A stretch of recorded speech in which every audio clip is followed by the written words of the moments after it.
Hello दोस्तों, आप सभी का स्वागत है एचपी स्टडीज में। मेरा नाम है केशव कटोच। कल आप लोगों ने एक नोटिफिकेशन देखा होगा जिसमें एचपी अलाइड में नई पोस्ट जो है वो ऐड की गई है। इससे पहले 24 पोस्ट थी, उसके बाद 35 पोस्ट जो आपकी ईटीआई की आई हैं और उसके साथ साथ ऑडिट इंस्पेक्टर की पोस्ट भी आपको देखने को मिली है। तो टोटल 64 पोस्ट जो है वो आपके पास हो चुकी हैं। तो आपके पास नंबर ऑफ वैकेंसीज हैं जिनके लिए अब आप तैयारी अच्छे से जो है वो कर सकते हैं। इसमें आप फॉर्म भी जो है वो, आप जो बच्चों ने अभी तक मान के चलिए कि फॉर्म नहीं भरा होगा, उनके लिए भी विंडो फिर से ओपन की गई है। 6 मार्च से आपकी 31 मार्च तक आपकी विंडो ओपन है। आप आराम से आप इस फॉर्म को जो है वो भर सकते हैं। ठीक है, तो ये फॉर्म, सॉरी 31 से नहीं, 27 मार्च तक आपकी ये विंडो ओपन है। तो आप पहले ही फॉर्म को जो है वो भर लीजिए। जिन बच्चों ने पहले कैटेगरी, जैसे मान के चलिए कुछ बच्चे ये बोल रहे हैं कि हमने जनरल से भरा था, देखिए आपकी अगर पोस्ट नहीं आई थी, मान के चलिए ओबीसी की पहले पोस्ट नहीं थी, अब ऐड की गई है, तो उसमें एडिटिंग का ऑप्शन जो होगा आपका होगा ही।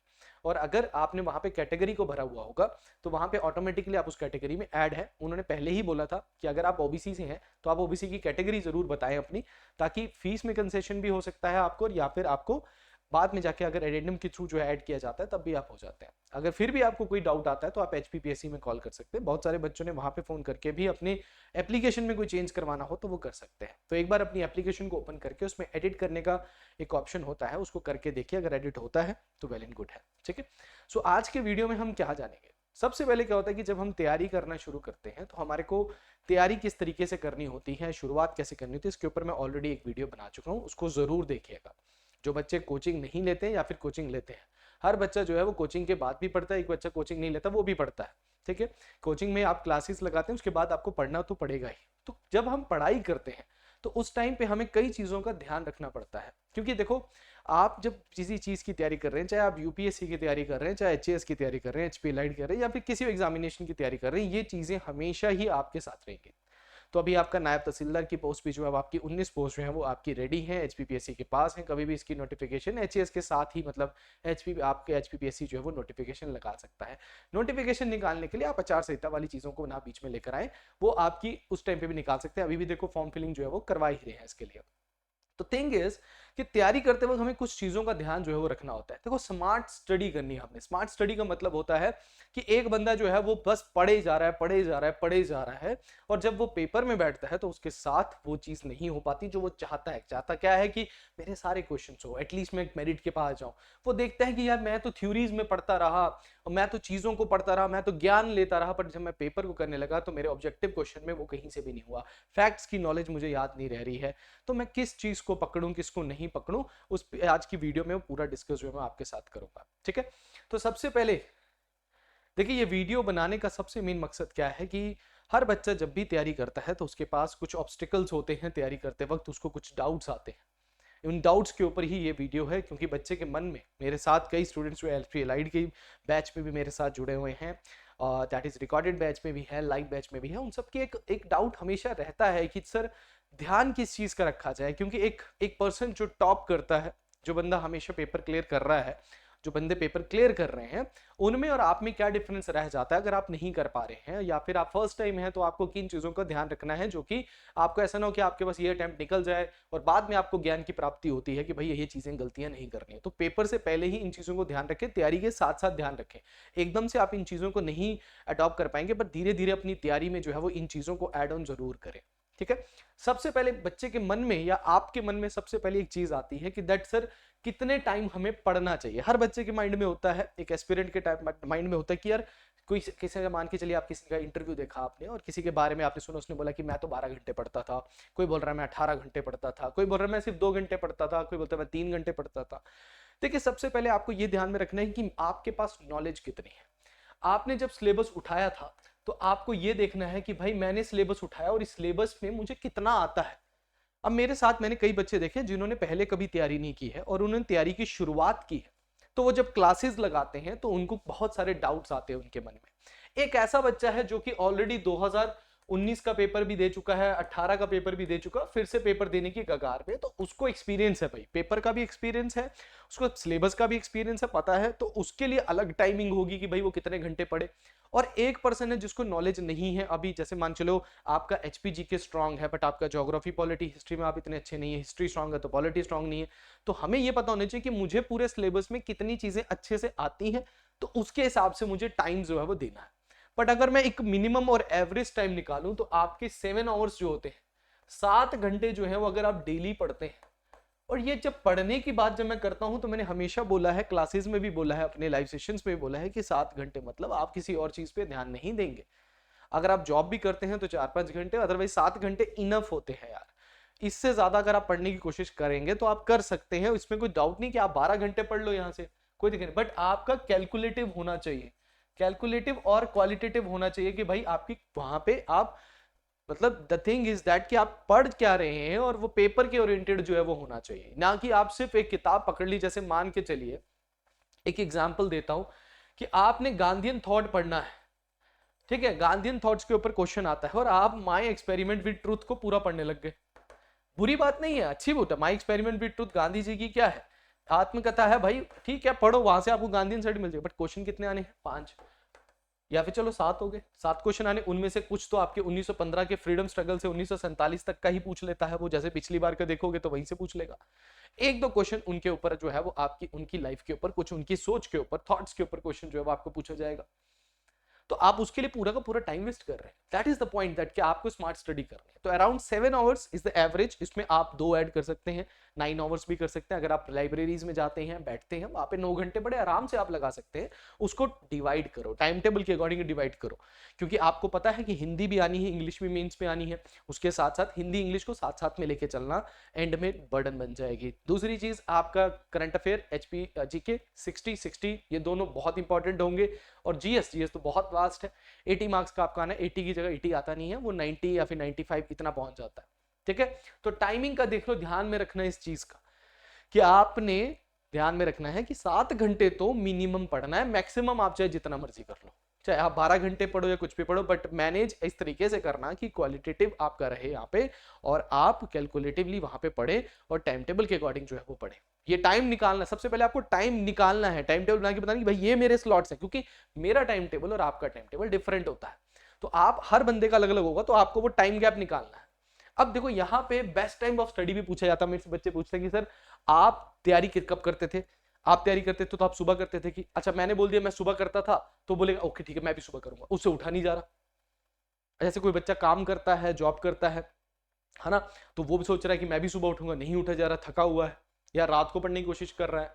तो देखो दो हमारे में बोलते थे कि 2 प्रकार के स्टूडेंट्स होते हैं, एक होते हैं आपके मॉर्निंग वॉकर्स और एक होते थे आपके दैट इज नाइट वॉकर्स। हमने नाम दिया होता है, जब हम दोस्त थे ना तो हम यहाँ पे बोलते थे कुछ नाइट वॉकर्स होते थे, कुछ मॉर्निंग वॉकर्स होते थे। मॉर्निंग वॉकर्स का मतलब कि जो सुबह जल्दी उठ के, जैसे अराउंड 5 AM पे उठेंगे और 5 बजे से लेके 8 बजे तक का तो अपना एक टाइम स्लॉट जो है वो जरूर रखेंगे, सुबह उठ के 12-1 बजे तक पढ़ेंगे वहां पे, मतलब अगर वो जॉब नहीं करते हैं। और कुछ होते थे जो कि रात को ज्यादा पढ़ते थे, मतलब कम से कम 3-4 तो वो बजाते ही बजाते थे, मतलब 3 बजे तक तो वो 3-3:30 बजे तक बैठेंगे, फिर उसके बाद सोएंगे आराम से, 12 बजे उठेंगे, खाएंगे पिएंगे, फिर दोबारा शुरू हो जाएंगे। मतलब रात को देर रात तक पढ़ना। देर रात का मतलब ये नहीं कि रात को पढ़ना शुरू करना, नहीं, रात तक पढ़ना। और एक होता है मॉर्निंग में जल्दी उठ के पढ़ने वाले होते हैं। It is up to you, it is up to you कि आप कौन से करते हैं। पढ़ने से मतलब है हमें, ठीक है, पढ़ने से मतलब हमारा, अगर मैं अपनी बात करूं तो मैं भाई, मेरे को तो भाई रात को मतलब थोड़ा सा पिन ड्रॉप साइलेंस भी होता है ना, और थोड़ा सा आपको बिल्कुल आपको कोई डिस्टर्बेंस नहीं होती है, और दैट इज डिस्ट्रैक्शंस भी आपको ज्यादा नहीं मिलेंगी वहां पे उस टाइम पे, ठीक है, आसपास का शोर आपको नहीं मिलता है। तो मेरे को तो ये होता था कि मैं नाइट, भाई हमें तो नाइट वॉकर्स बोला जाता है, हम 3-4 दोस्त थे, हमें नाइट वॉकर्स जो है बोला जाता था, भाई तुम लोग तो रात को ही पढ़ो। तो हम इकट्ठे ही पढ़ते थे भाई, एक पीजी में होते थे, वहां पे बैठ के पढ़ना शुरू कर देते थे अपना।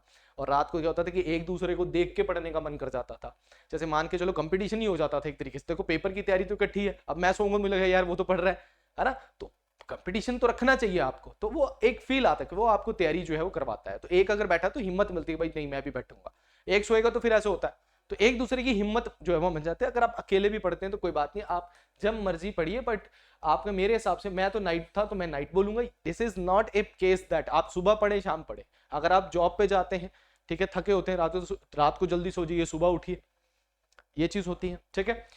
Syllabus, this is very important. According to the syllabus पढ़ो यार, अकॉर्डिंग टू सिलेबस पढ़ो। आपको पता होना चाहिए भाई कहां से कितने क्वेश्चंस आ रहे हैं, प्रीवियस ईयर क्वेश्चंस को अगर आप करेंगे तो वहां से आपको ये पता लगेगा कि किस किस सेक्शन से क्वेश्चन आ रहे हैं, कैसे कैसे क्वेश्चन आते हैं। इसके ऊपर मैंने एनालिसिस भी बनाया हुआ है, सभी टीचर्स ने एनालिसिस बनाया हुआ है कहां कहां से क्वेश्चन आए।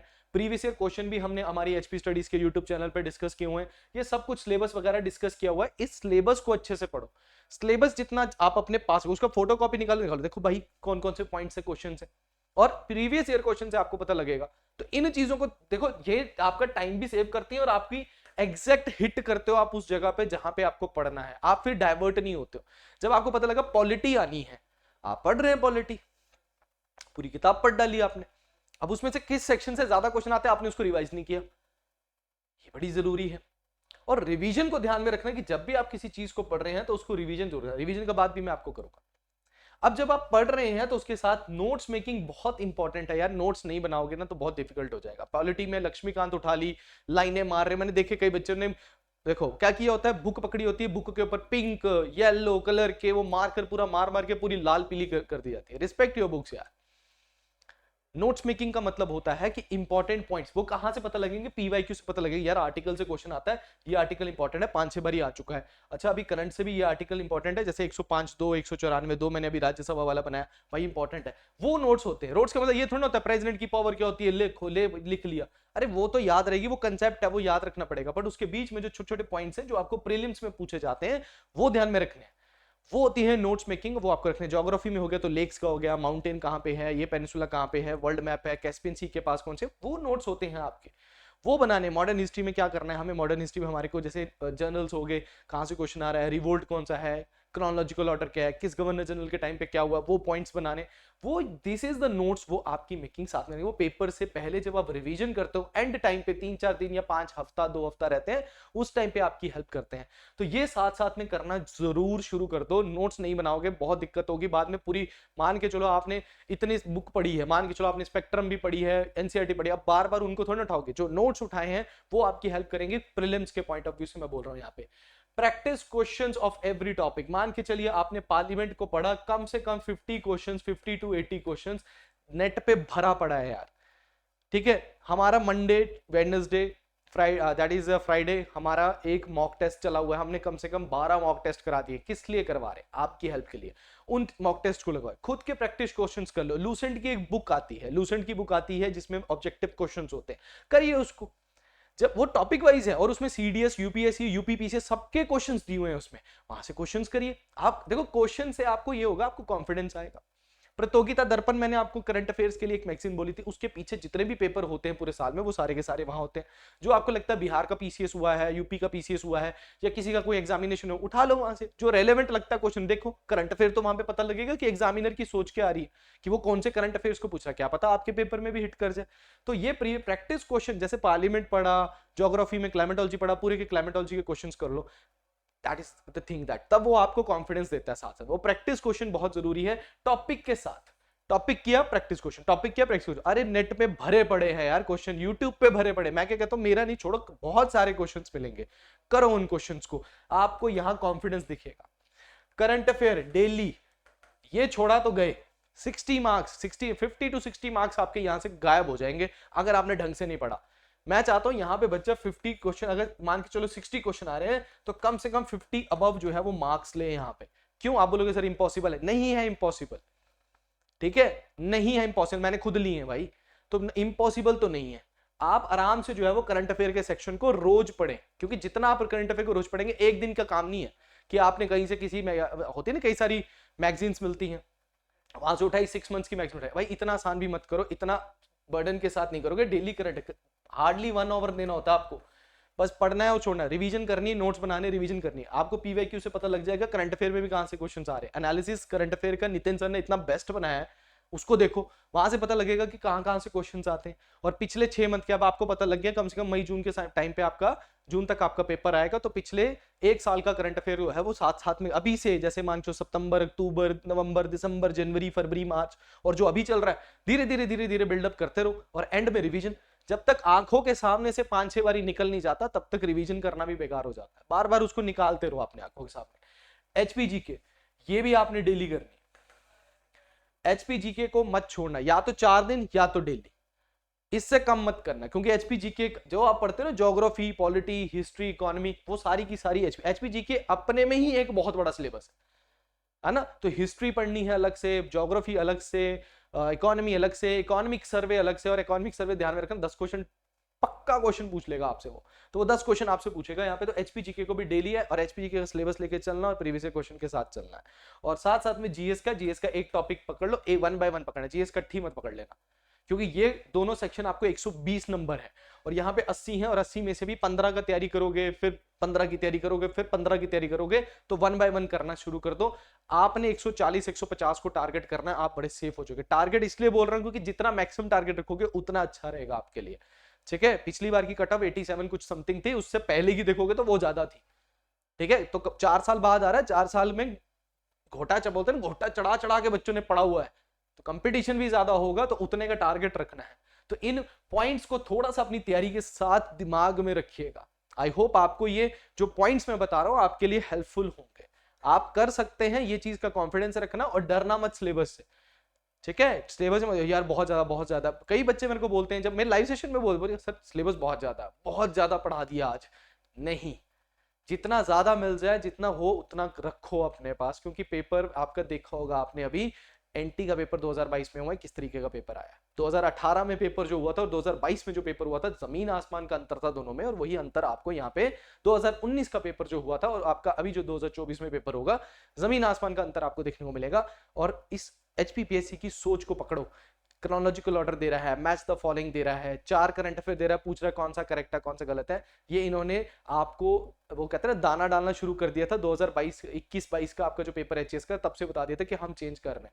उस चेंज के साथ अपनी नोट्स, सिलेबस, अपनी तैयारी को जो है वो बना के रखो। तो आई होप आपको ये चीज समझ आई होगी। इन दी एंड अगर कोई बच्चा हमारे साथ तैयारी करना चाहता है तो एचपी एलाइड का हमारा लाइव बैच 2 स्टार्ट है। रिकॉर्डेड बैचेस भी ऑलरेडी अवेलेबल है। अगर आप रिकॉर्डेड बैच लेना चाहते हो तो आप ले सकते हैं। नया बैच भी हमारा रिकॉर्डेड बैच जल्दी ही जो है वो आपको मिल जाएगा। एंड एचपी एलाइड की टेस्ट सीरीज अगर आप लेना चाहते हैं तो सेक्शनल टेस्ट 8 है और फुल लेंथ टेस्ट 7 है। ये 22 जनवरी स्टार्ट है। अभी आप जाएंगे तो इसमें आपको सेक्शनल टेस्ट सारे मिल जाएंगे। इसमें एक टाइम टेबल है, टाइम टेबल के अकॉर्डिंग हम वीडियोस को जो टेस्ट है वो देते रहते हैं। तो 499 में आपको 15 टेस्ट जो मिल रहे हैं। 78148462 पे आप कॉल कर सकते हैं। बैच से रिलेटेड आपकी दैट इज लाइफ से रिलेटेड, दैट कोई टेंशन है आप मुझसे बात कर सकते हैं, ठीक है। और आपको बैच लेना है तो निम्बस करियर ऐप को डाउनलोड कर लीजिए। हमारी ऑफिशियल ऐप है, वहीं पे आपको सारे के सारे कोर्सेज, वहीं पे नोट्स, वहीं पे टेस्ट सीरीज, सब कुछ वहीं पे मिलेगा बहुत आसान तरीके से। तो आई होप आपको ये मेरा एफर्ट जो है, जो वीडियो है वो आपको पसंद आई होगी। तो इसको शेयर जरूर करना, लाइक जरूर कीजिएगा और अपनी तैयारी को बढ़ा के रखना है। Thank you very much, all the best.